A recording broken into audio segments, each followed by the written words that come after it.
I'm going to do the body personal process. Sorry, click my thing. Yes. Good morning, ladybugs and yellow jackets. Welcome to Sunday Fairylight. We are here for our morning meditation and yoga with author Daniela Simina. And so I am just going to go ahead and turn the please. I'm just go ahead and turn the session over to Daniela, and we're gonna let you guys get comfortable wherever you may be watching, and then we'll join in. Daniela, the floor is yours. Thank you for joining us today. Please tell everybody a little bit about who you are, what you do, and then we are following your instructions. Thank you for having me. Good morning, bright fairy people at the Fairylight Convention. I'm delighted to be here. Thank you so much for inviting me.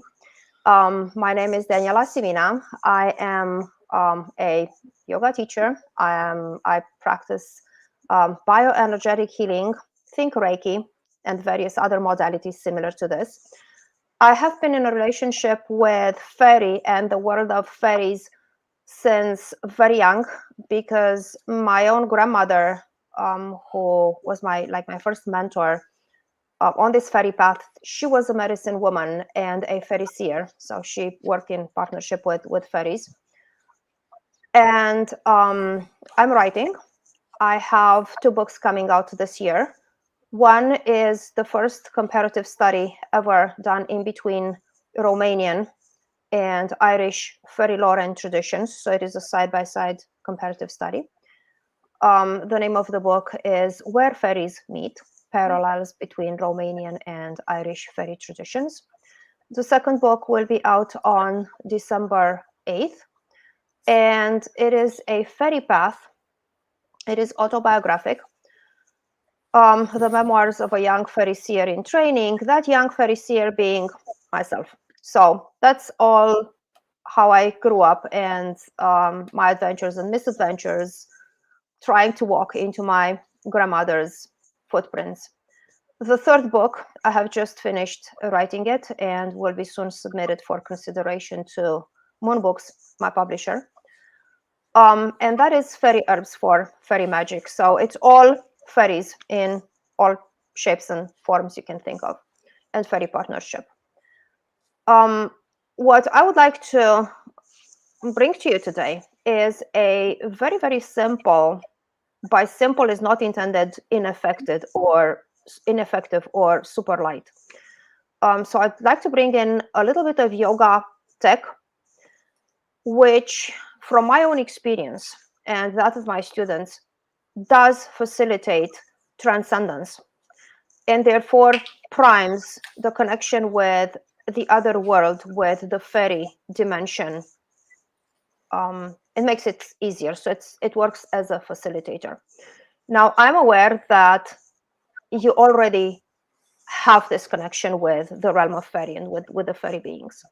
So this may be just another tool, something else that you may want to consider to use in the future, or something that is going to be, just to clear the palette, to give you a sense of something maybe different than what you were usually accustomed to. Without any further ado, I would say just find a comfortable position, whatever fits your definition of comfortable, and come to breath. You can keep the eyes open, get visual input as of what to do and what to follow. So just come to breath. And for the time being, just notice how the body finds itself. What is the level of comfort of being in your body, inhabiting it right now? Bring the awareness to the inhale, and with each in-breath, begin to lengthen, to follow this ascending quality of the inhalation. Feel as if you'd be growing from the earth beneath, from the base of the spine toward the top of the head. Feel this ascending, upward moving quality of the inhale, lengthening your body, creating both space and length.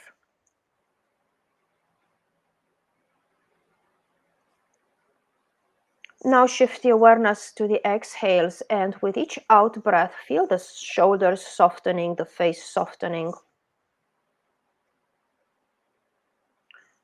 And with each exhale, moving downward through the body, feel tension being released, flushed into the earth beneath.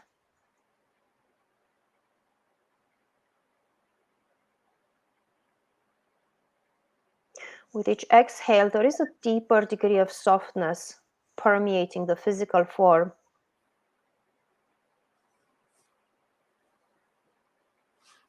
Reaching balance. Breathe in, ascending, lifting, opening, growing. Exhale, going deeper and softer within.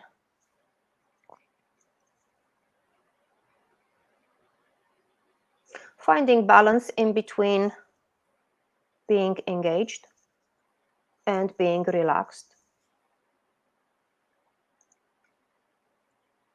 Balance between in-breaths and out-breaths.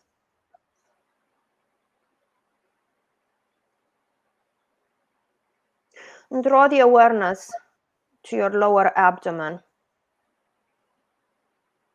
like a couple of inches below the navel. And from there, pull your awareness deeper inward, like at the very core, at that cauldron, that is the pelvic bowl.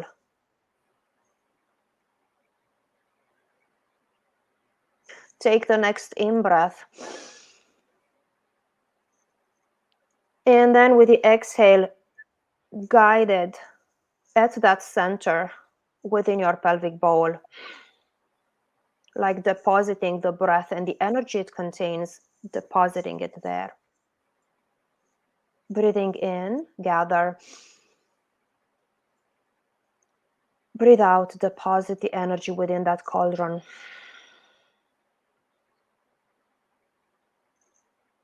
Continue to breathe in and out, stoking that inner fire.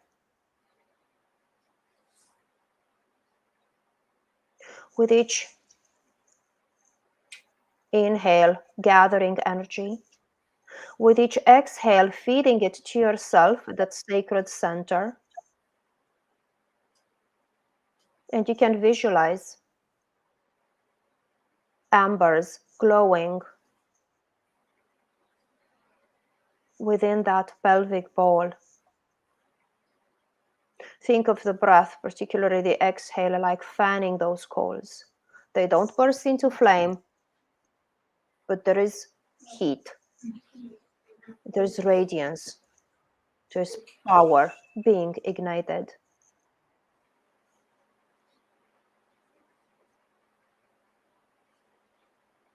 Next time you breathe in, hold the breath at the top of your inhale. Don't release it, not yet. As you will exhale, feel that breath shooting out through your palms and fingers. Whenever you want to exhale, do so. Release the power through your palms and fingers. Place one hand onto your forehead, the other hand just behind. Feel the energy bouncing in between the two hands, moving through your own head, through that third eye. So closing the eyes. Invite the third eye to activate and fully open to the vision, to the sight of the other world.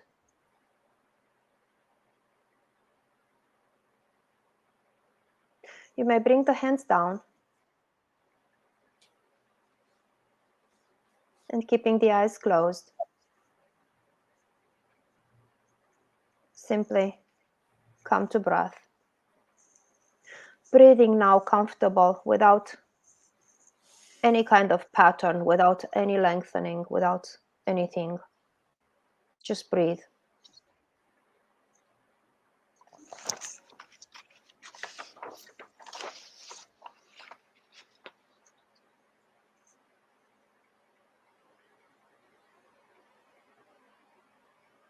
With each exhale, feel as if you'd be falling deeper within, in the space behind your closed eyelids. Breathe in lightness. Breathe out softness, surrendering. You're free falling. Breath after breath. Falling in the vast space behind your closed eyelids.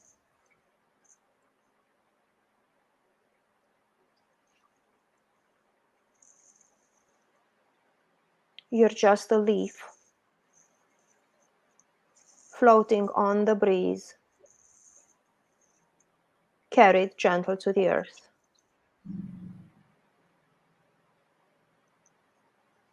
Your free fall slows down, and it slows down until you're coming to a full stop.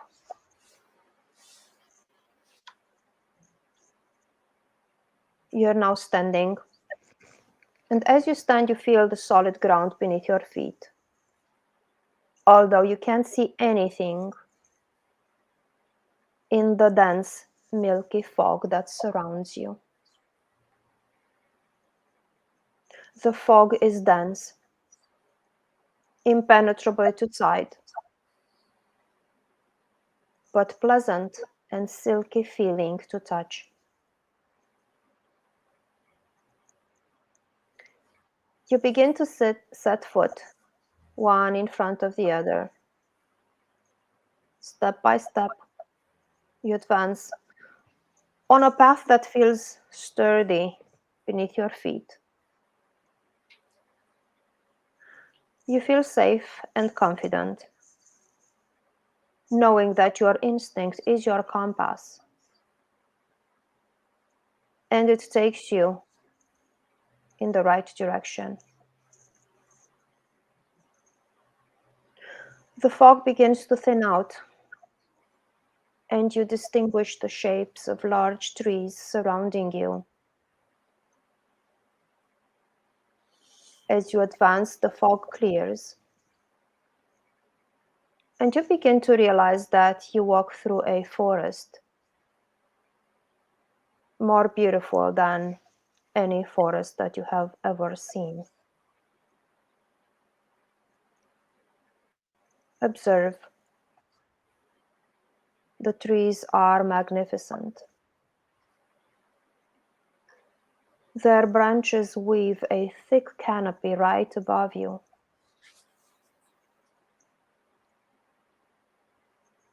You might hear birds singing. You may see or get a sense of animals swiftly crossing your path. But right now, you just keep walking. You can't afford to get distracted when you know you are about to meet your fairy ally in this liminal space between worlds.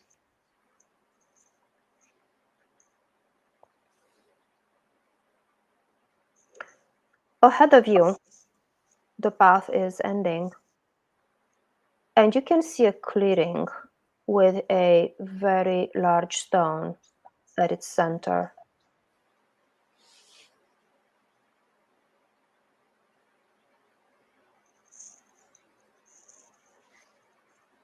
From behind the stone, or maybe straight out of it, a silhouette emerges.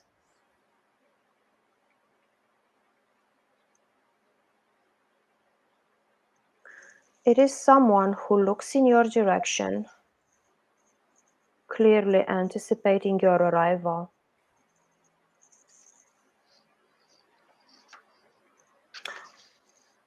As you draw near, you become increasingly more aware of details that you couldn't get from afar.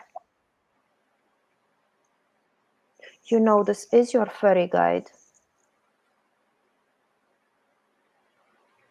And now you take time to see how do they look like, how do they appear to you.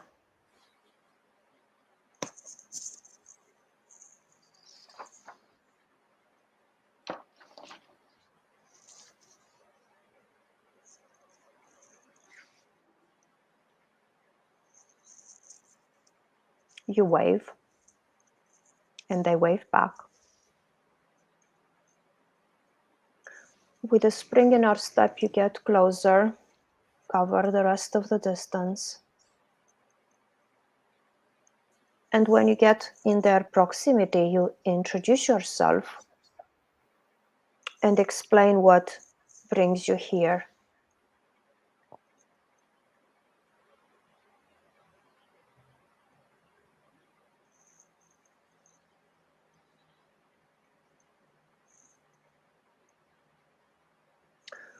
Ask your fairy guide their name.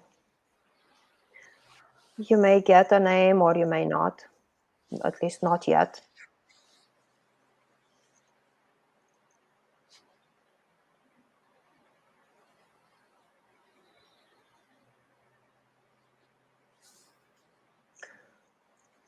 Ask them, what do they recommend that you work with at this time?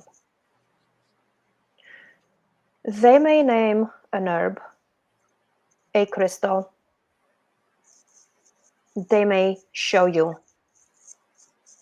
something.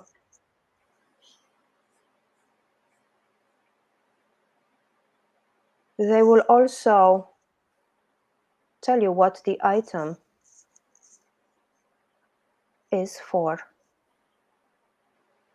Maybe you need to work on some protection, maybe healing of sorts, maybe expanding a power that you're seeking to expand or needing to expand. Maybe they're suggesting something that you should or could offer to them. Just listen and watch.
Ask your fairy guide what offerings would they enjoy to receive from you.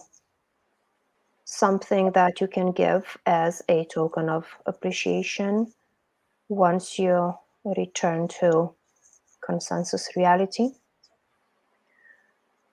If you hear anything you don't feel comfortable with, negotiate and agree upon something that is feasible for you and enjoyable for them.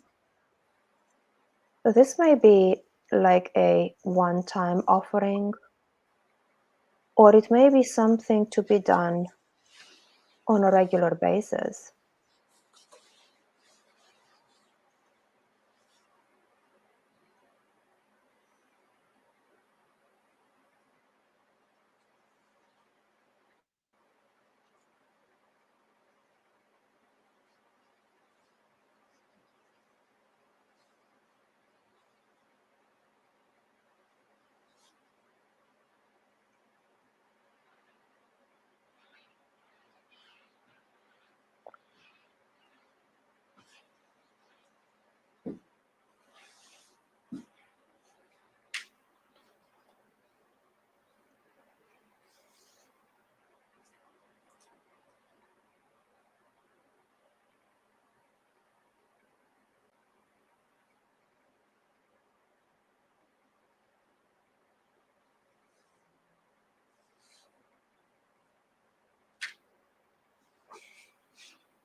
You begin to get the sense that the meeting reaches conclusion.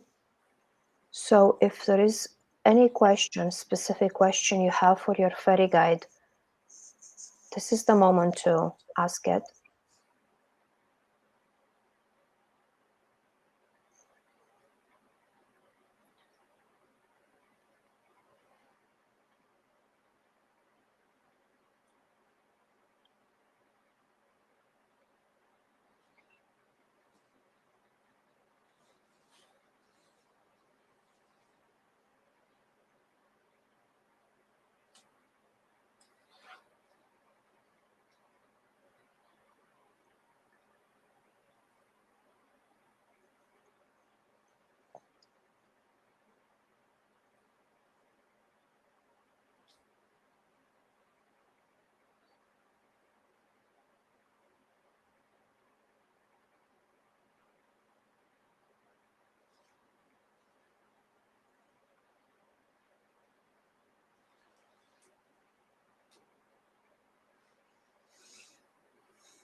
Ask your fairy guide, which is the best communication channel for the future? They may easily appear in your dreams,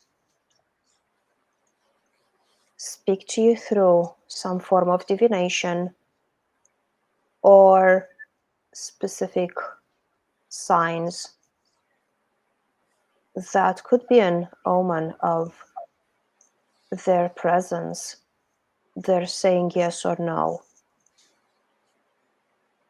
to your requests or questions that you may have for them. Ask now, which is the best way for you to keep in touch? And just capture that first glimpse that reaches you.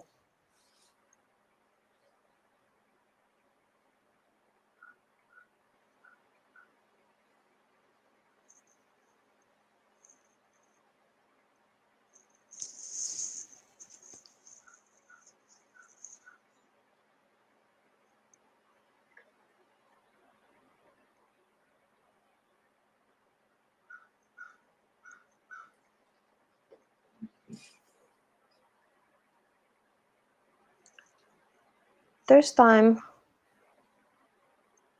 to say goodbye.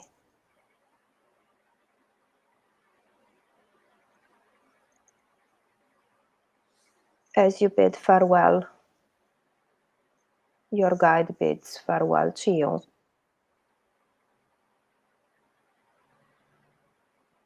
to not rush.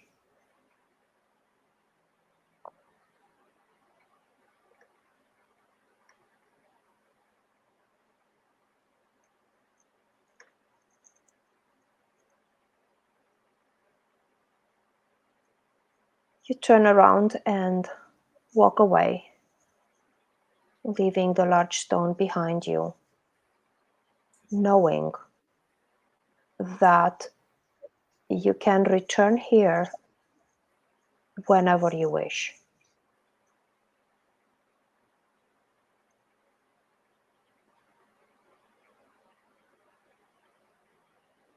You move quickly and soon you step underneath the green canopy into the woods that you crossed before. The sun is setting.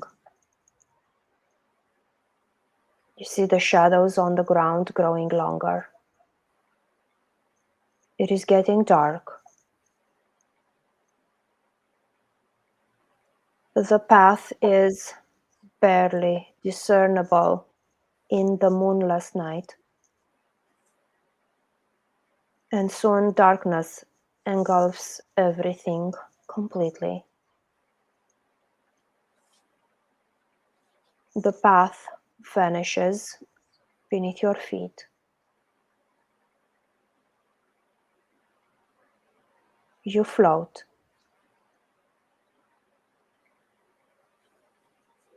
You float, riding the waves of your breath.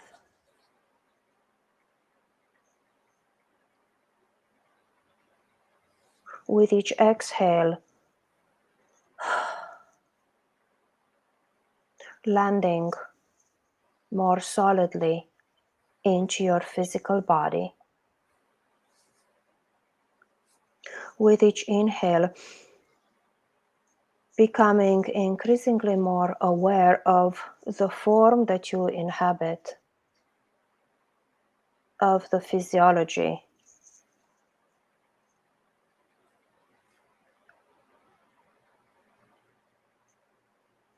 Ongoing functions in the physical form. You feel your lungs expanding, your heartbeat.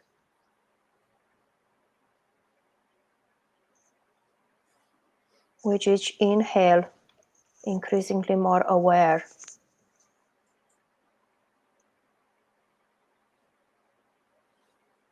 With each exhale, grounding deeper into here and now.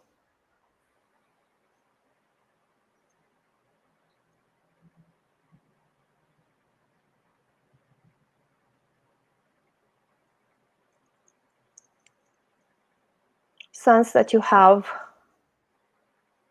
returned fully. You're completely back.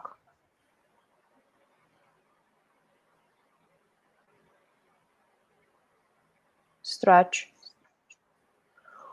wiggle, and begin to move.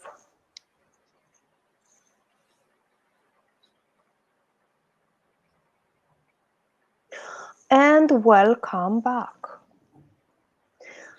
I wanted to allow enough time for us to talk. So if you have questions, here I am.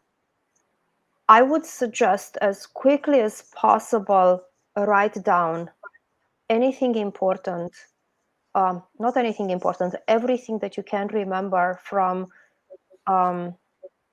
your journey. We're going to do another yoga practice exercise to integrate the energy. And especially if you are being told by the fairy guide, by the being that you have just encountered. And let me say that encounters are not always visual. Not everybody's like super visual and watch the fairy guides evolving there like a hologram 3D in front of them. Information is oftentimes acquired by impressions. Sometimes there are images apparently disjoint that just flash in front of the eyes or somewhere in the back of the mind. Each of us has different channels for perceiving this kind of information. So in whichever way you have received it, that's valuable, that's valid. Let's do the integration part, and then jot down things while shooting questions at me. So for integration, eyes open or closed, come to breath again. Bring immediately the awareness to that place deep down within the pelvic bowl, the same focal point as before.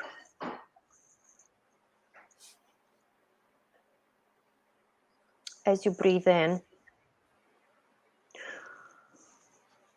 feel as you are gathering energy, prana, however you choose to call it, you're gathering that abundantly from surroundings. And with the exhale, deposit, make it sink in that cauldron the pelvic bowl represents. 2, maybe 3 more breaths. Stoke up the fire. Fan those embers, watching them glow. Feel the heat building.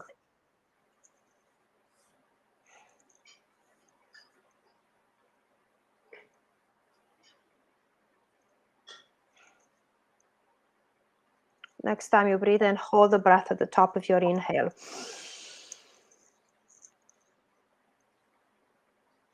Whenever you choose to exhale, you're going to once again release that breath through your palms and fingertips.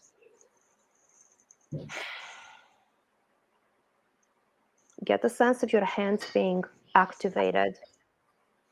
Pause and feel. You may notice tingling, warmth, or a light vibration in the palms or fingers. Brush yourself with your hands all over the front body. Start at the top of the head and then run the hands over your front body all the way toward the earth. And then do the same to the sides. Your hands probably won't reach all the way in the back. So visualize yourself from the back and do this kind of brushing gesture over your back body. You're cleansing your auric field.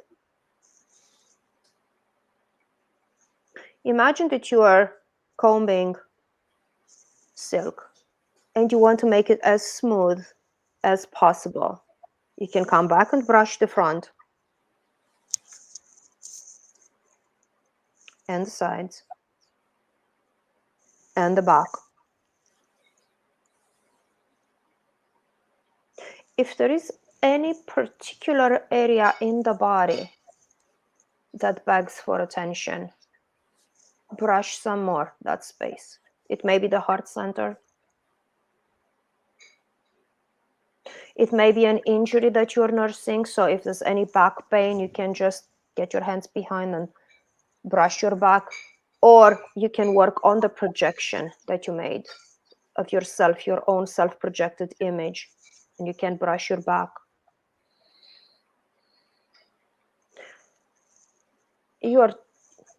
I'm sure you're familiar with the concept. Just a reminder here that the body tends to store energy in the most unexpected places.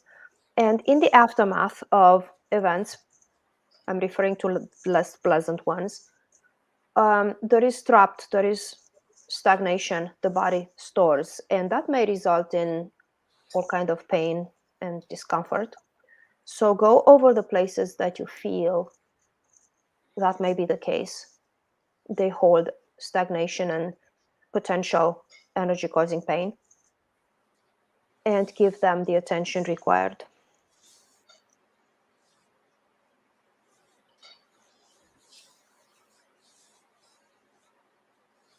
And now we're going to do a chakra alignment, and I'll give you my thought on chakras once we're done, so you will know why we're doing the way we do it. Bring the palms over the top of your head, so that would be like the crown chakra. And feel the energy from your own hands penetrating, coming inside your own head, balancing.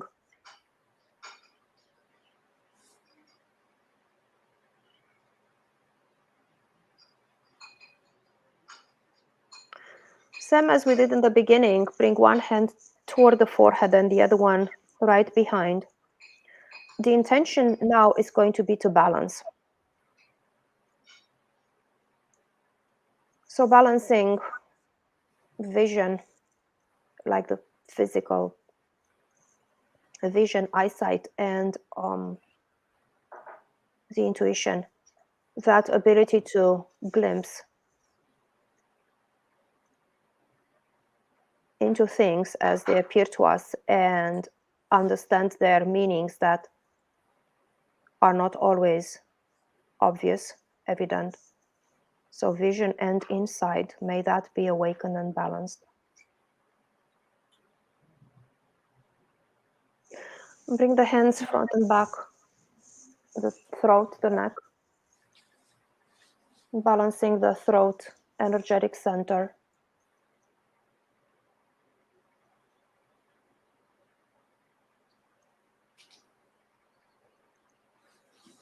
Balancing the ability to speak the truth and speak it in a way that doesn't harm, in a way that's useful, productive.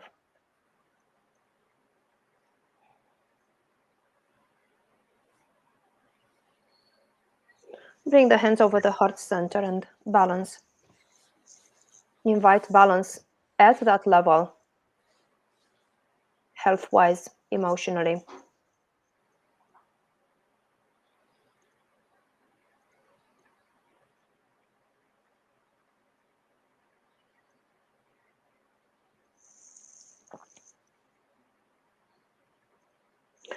Bring your hands over the solar plexus, the upper abdomen,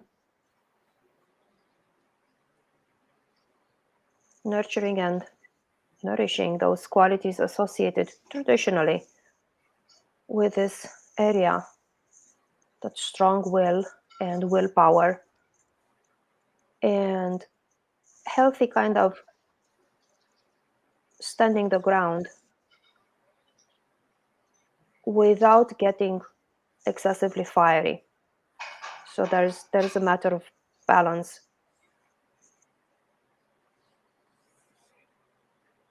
Where in that balanced state, where the ego is a force that propels us forward, it's the motivation, is the ability to do things, desire to do things. But on the other hand, that does not become a substitute for soul, so to speak. Lower the hands onto the abdomen. You can at this point hold one hand of your front belly and place the other one right onto the sacrum, inviting balance in that area of the body, everything that's within the lower abdomen, all the organs there.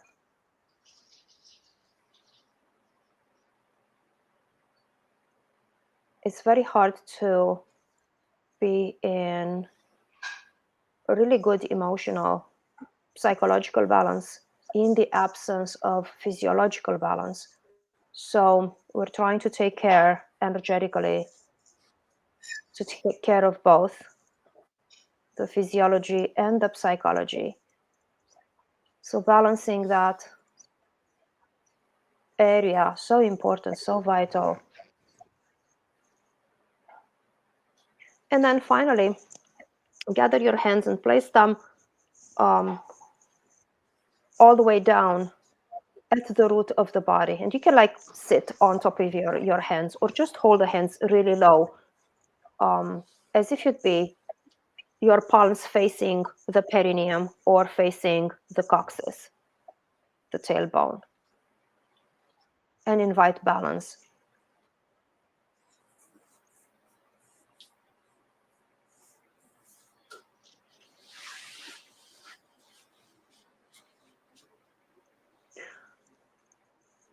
hand. Bring the hands in front of you like this. Imagine that you are holding a little ball, something like a, handball. With the eyes open or closed, visualize a bubble of light in between your palms. Feel that bubble of light growing. Ask your fairy guide to draw near and guide your hands into building this bubble of light into a shield that will keep you protected from any psychic attack, intended or unintended, psychic contamination, energetic contamination.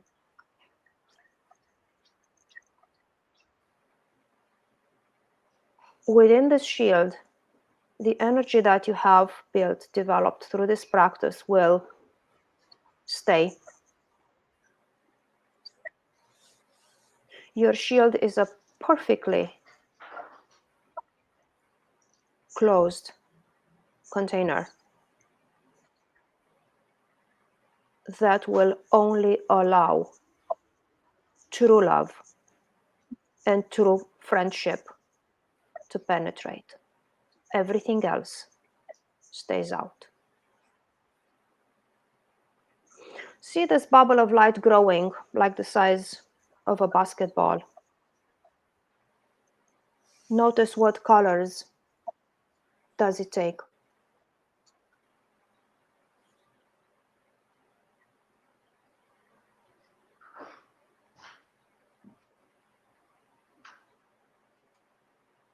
Notice how does it feel between your hands. And now bring it over your head as if you'd be putting a helmet on, like a motorcycle helmet. So put it over your head and begin to stretch it over your own body. Feel it wrapping itself around you. Soft, sweet, nurturing, comforting, protecting. Close it beneath your body so it engulfs you completely.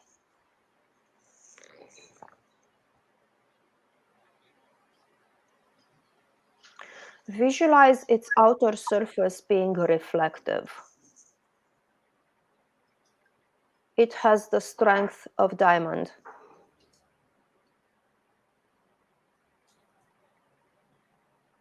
And is reflective like the best polished among all mirrors in existence. Anything that is unwanted coming your way, it will be reflected back to the sender. And you intended, your intent, your will is key.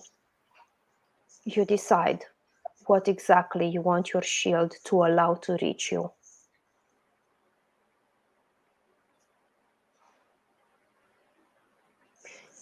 And this is so.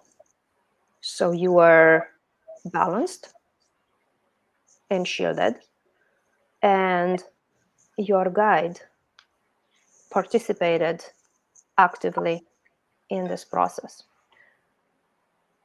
Before going to the question part, I would like to quickly explain what have we done with the hands on the chakras.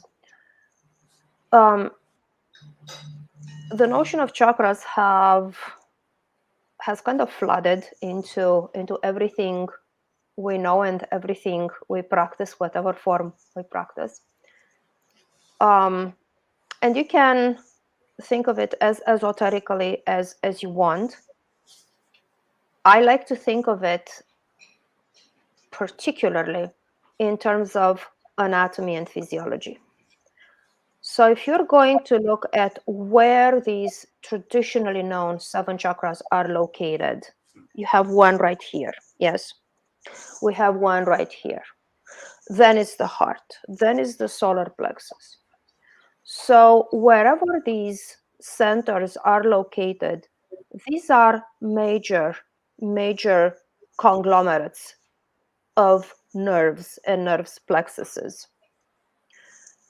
This is clear, it's the brain. So it is related to the nervous system. The heart, we have the cardiac plexus of nerves and the brachial plexuses of nerves right here. Solar plexus, you're aware that a blow, or if you poke hardly into your solar plexus, it hurts terribly. We all know it's enough to look into any 7th grade biology book. And you see that in this area, the stomach, the digestive system is very, very rich in nerves. Have you ever had the misfortune to hit your sacrum or hurt your sacrum or your tailbone, the coccyx? You know how terribly painful that is, because those areas are very rich in nerve endings. So without going any further into more details about the names and how all those nervous structures are known, suffice to say, in touching on the chakras, so-called chakras, top to bottom, we basically balance energetically our entire nervous system. So area by area. So what we're doing, it's not only, you energize and then you recirculate that energy. So what we're doing is not only a nice practice, it is also grounded, connected to anatomy and physiology. So it does affect our health and our well-being. Having the fairy guide, the fairy partner, fully participating into this.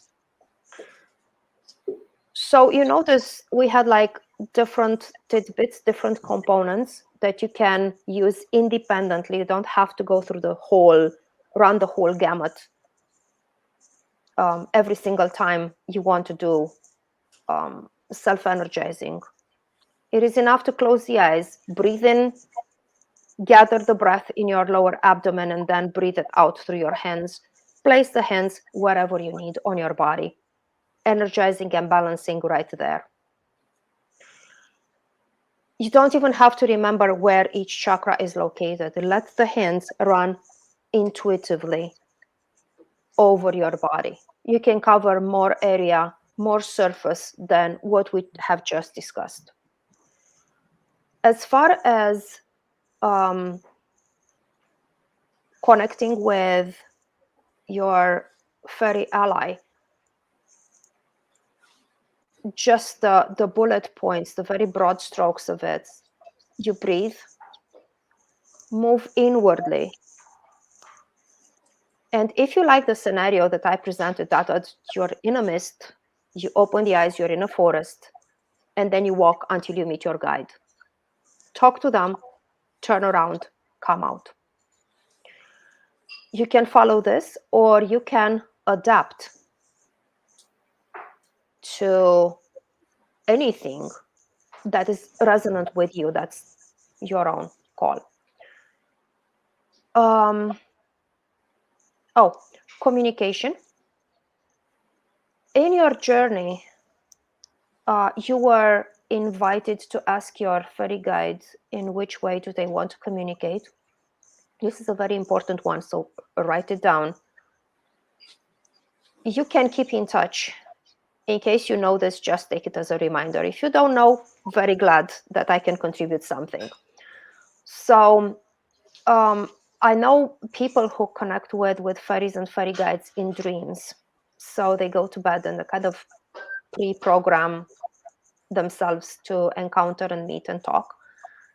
This honestly never works for me. I mean, they come and talk when they come and talk, when they want to come and talk, and not necessarily so much when I program myself to dream and, connect in dreams. However, I do communicate with my fairy allies very well through runes. So I like reading runes. I like reading like a host of things, but runes tend to be my favorite for especially fairy elves communication. And also nature, omens, things that happen around me, I want to offer here that not everything that happens around is an omen. Sometimes a hawk landing on my fence, it's a hawk that lands on my fence. There's nothing extraordinary about it because I have hawks nesting in my backyard, so they gotta land somewhere. They may come on my fence. However, when I saw, you know, you might be aware that hawks and crows don't get together, don't get along. So when I saw a hawk sitting on my railway, the porch banister, flanked by two crows, and they were like in perfect harmony, that was out of the ordinary. And it so happened that I was thinking of something, so I took that as an omen, as an indication that what I was somehow related to what I was inquiring about. So this is kind of super broad strokes of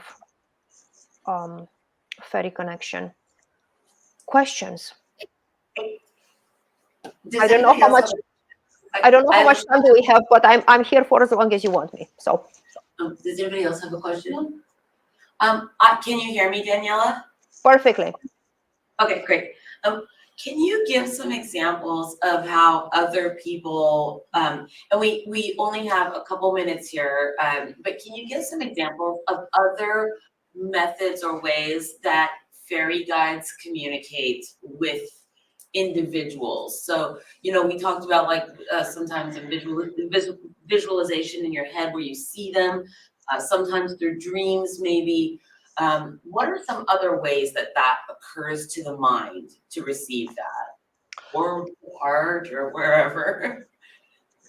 So I have two of them. So first of all, I was told by one of my fairy guides to have like a dedicated set, something that I don't use for divination in general, but only to communicate with them. So I would just sit there, focus for, I don't know, 2 breaths, 3 breaths on the question that I have and asking them, you know, to communicate with me through that specific divination tool. And I would just pull the runes, again, runes. I would just pull the runes and know that the answer that I receive comes from them or happens, it's their guiding hand basically that makes me pull those runes. So I'm taking whatever the answer is, and whether I like it or not, which believe me, more often than not, I don't like it, but I still have to take it. So I will leave offerings. Leaving offerings, it's cross-cultural. It's in a lot of traditions, leaving offerings to fairies. Sometimes it could be like leaving out a tiny cup of water. It may be a spoonful or a forkful of whatever plates you're cooking. So leaving it out for them. It's said they come and take the energy and then you can discard the rest. I noticed that in doing that, my communication with them has enhanced like significantly. The other way that I like to communicate with fairies is like book divination. Have a book, a volume of something that you like reading. It could be poetry, it could be prose, it could be a mystic, religious, occult text. And again, ask for you close the eyes, you center, invite the fairy guide to be present, and ask them to speak to you through the book that you're holding. Formulate your question, open the book, and eyes closed, locate a paragraph or something on that page. Whatever is in that paragraph, consider that to be like the voice of your guide speaking to you. Gradually, you will begin to hear. So with practice about communicating, practicing this communication, and again, making offerings is really important. You will begin to distinguish thought patterns, ideas that are not yours. And you know that somebody speaks to your intuition. You may distinguish patterns in nature around you that are unusual. Pay attention to them. And then again, You can use any divination tool to validate, was that just an occurrence, or it was something for me to take as guidance from my own spirit guide. I hope that answers the question. Oh, beautifully, thank you. Okay, so it is 11:04, and I'm gonna come forward here a little bit to the camera. So folks can see me a little bit. Thank you for joining us. Thank you so much. Today. That was a pleasure. Yeah.